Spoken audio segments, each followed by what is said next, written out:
सबकी खिदमत में सलाम अर्ज करती हूँ।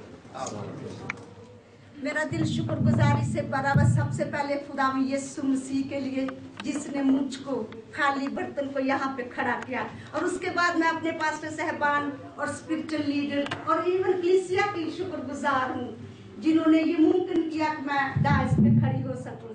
ये सिर्फ और सिर्फ खुदा यीशु मसीह की मेहरबानी से है, जो दिलों को ज़हनों को बदलता, तैयार करता और कबूल कर लेता है हर तरह से। मैं खुदावंद का शुक्र करती हूँ कि इस वक्त हम सब खुदावंद की हुजूरी में आए हैं, ताकि हम अपने खुदावंद से बरकत पाएं और कसरत से पाएं, क्योंकि हमारा खुदावंद कसरत का खुदावंद है। इस वक्त खुदावंद के हुजूर मैं सिर्फ एक सवाल करना चाहती हूँ, क्या आप खुदावंद में खुश हैं? खुदावंद में आकर खुश हैं? और हम दाऊद के साथ ज़बूर 122 और उसकी पहली आयत में लिखा है, दाऊद कहता है, मैं खुश हुआ जब वो मुझसे कहने लगे कि आओ खुदावंद के घर चले। और फिर ज़बूर 16 और उसकी 11वीं आयत में लिखा है, तेरे हुजूर में कामिल शादमानी और तेरे दाने हाथ में दायमी खुशी है। दुनिया की चीजें कुछ नहीं दे सकती, फकत खुदावंद जो खालिक मालिक है वो सब कुछ देता है। हालेलुया। खुदावंद में यकीनन आप खुश हैं। मैं ईमान से कह सकती हूँ, खुदा के लोग हमेशा खुदा के हुजूर में आके वो खुश होते हैं, क्योंकि दुनिया की महफिलें, दुनिया के प्रोग्राम खुशियां नहीं देते। सिर्फ खुदावंद खुश करता और वो अपने लोगों को हर तरह की नेमत और बरकत से नवाजता है। और इस वक्त खुदावंद के हुजूर में हम फिर से वही याद पड़ेगी जो प्यारी बेटी साइमा ने पढ़ी है, यूहन्ना 4 बाब और उसकी 23 और 24 आयत। मैं आपके लिए खुदावंद के हुजूर पढ़ना चाहती हूँ। मगर वो वक्त आता है, बल्कि अब भी है, कि सच्चे प्रस्ताव बाप की प्रस्तुत रूह और सच्चाई से करेंगे, क्योंकि बाप अपने लिए ऐसे ही प्रस्ताव ढूंढता है। खुदा रूह है और जरूर है कि उसके प्रस्ताव रूह और सच्चाई से प्रस्तुत करें। बेशक आप एक मोमेंट के लिए सोच सकते होंगे बहन ने कैसा टॉपिक यानी शुरू किया है, लेकिन यकीनन आज सबकी नहीं तो कम से कम 1 या 2 की जरूरत पूरी होगी, इसलिए मैंने ये हवाला रखा है। बेशक जैसे बेटी ने गाया है गीत, वो एक कलीसिया के नाते से उसने गाया, सारे अल्फाज कलीसिया के लिए जो कलीसिया के अंदर होते हैं। तो मैंने सिर्फ जरूरत को महसूस करते हुए, बेशक कलीसिया सबके सब बॉर्न अगेन क्रिश्चियन बिलीवर नहीं हो सकते, 1 या 2 या 3 की जरूरत हो सकती है। यकीनन आप इस बात का इकरार करेंगे।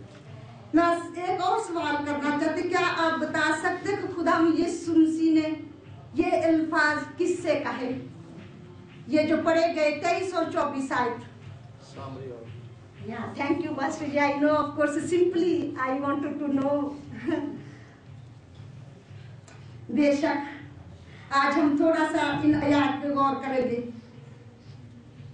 यूहन्ना 4 बाब में 4 आयत में लिखा है, यीशु अपने शागिर्दों के साथ सामरिया के शहर सुखार में आया, जहां पर कुआं था, यदि याकूब का कुआं, क्योंकि पुराने वक्तों में इब्राहिम ने, याकूब ने, इसहाक ने जब ये सफर करते करते चाहते रास्ते में पानी नहीं मिलता था तो ये कुएं खोदते थे अपने मुआशियों को पानी पिलाने के लिए, अपने लिए। और यीशु सफर से थका मांदा कुएं पर बैठ गया, और लोकल टाइम के मुताबिक, यरूशलेम के मुताबिक हम कह सकते, क्योंकि बाइबल ऐसे ही बयान कर दिए, 6 बजे के 6 घंटे यानी 6 बजे का टाइम था और शाम का वक्त था। सामरिया की एक औरत पानी भरने आई। यीशु ने उससे कहा, मुझे पानी पिला, क्योंकि यीशु के शागिर्द शहर में खाना मूल लेने गए थे। लेकिन औरत कहती है कि तू मुझसे पानी क्यों मांगता है यहूदी होकर? आप सब जानते हैं कि यहूदियों और सामरियों का आपस में कोई बर्ताव या मेल मिलाप नहीं था। तो यीशु ने कहा कि अगर तू खुदा की, क्योंकि उसने ये सवाल किया कि तू यहूदी होकर मुझसे पानी क्यों मांगता है। यीशु ने उसे कहा कि अगर तू खुदा की बख्शिश को जानती और ये भी जानती कि जो तुझसे पानी मांग रहा है, अगर तू उससे मांगती तो वो तुझे जिंदगी का पानी देता। तो औरत ने कहा, आए खुदावन, ना पानी भरने के लिए तेरे पास कुछ है और कुआं बहुत गहरा है, क्या तू हमारे बाप याकूब से भी बड़ा जिसने हमको ये कुआं दिया। सवाल पैदा होता, क्या यीशु सचमुच पानी के प्यासे थे? यकीनन ऐसे नहीं है। लिखा है कि ये सामरी औरत की निजात का वक्त था। यीशु एक शख्स की खातिर बहुत लंबा सफर करके चल पड़ते थे। यूहन्ना 4 और 4 में लिखा है, उसको सामरिया से होकर जाना जरूर था। यदि उसके प्रोग्राम और उसके मिशन में था। जिस तरह सामरी औरत ने कहा कि तू यहूदी होकर मुझसे पानी क्यों मांगता है, इसी तरह शागिर्दों ने भी जरूर कहा होगा कि यीशु तू सामरिया में क्यों जाना चाहता है, क्योंकि यहूदी सामरियों से कोई बर्ताव नहीं रखते।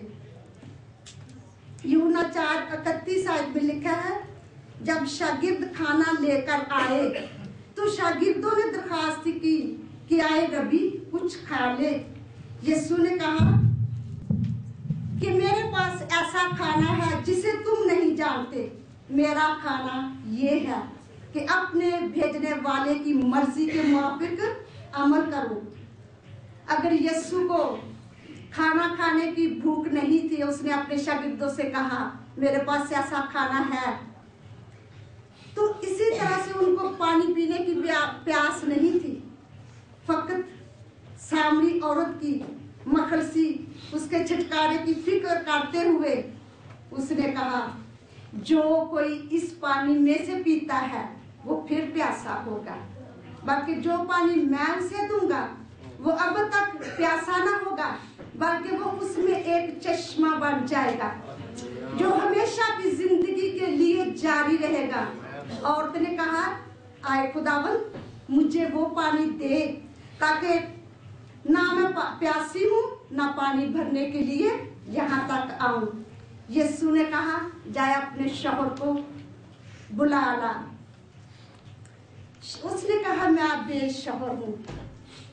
यहाँ पर यीशु को उसकी हालात जिंदगी बयान करने का मौका मिल गया। हाँ, तू 5 शौहर कर चुकी है। हाँ, तू जिसके पास अब है वो तेरा नहीं। लिखा है कि एक के बाद दूसरा, दूसरे के बाद तीसरा, तीसरे के बाद चौथा, चौथे के बाद 5वां।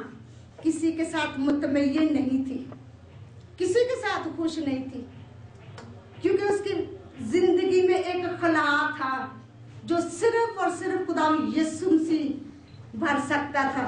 इसीलिए खुदा यीशु मसीह यहाँ पे आ गए।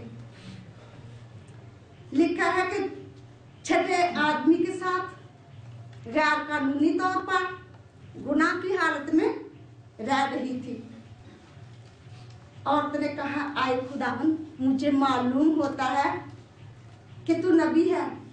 हमारे बाप दादा ने इस पहाड़ पर प्रस्तिश की और तुम कहते हैं कि वो जगह जहां पर प्रस्तिश करनी चाहिए यरूशलेम में है, क्योंकि सुलेमान ने जो हैकल बनाई थी वो यरूशलेम में थी।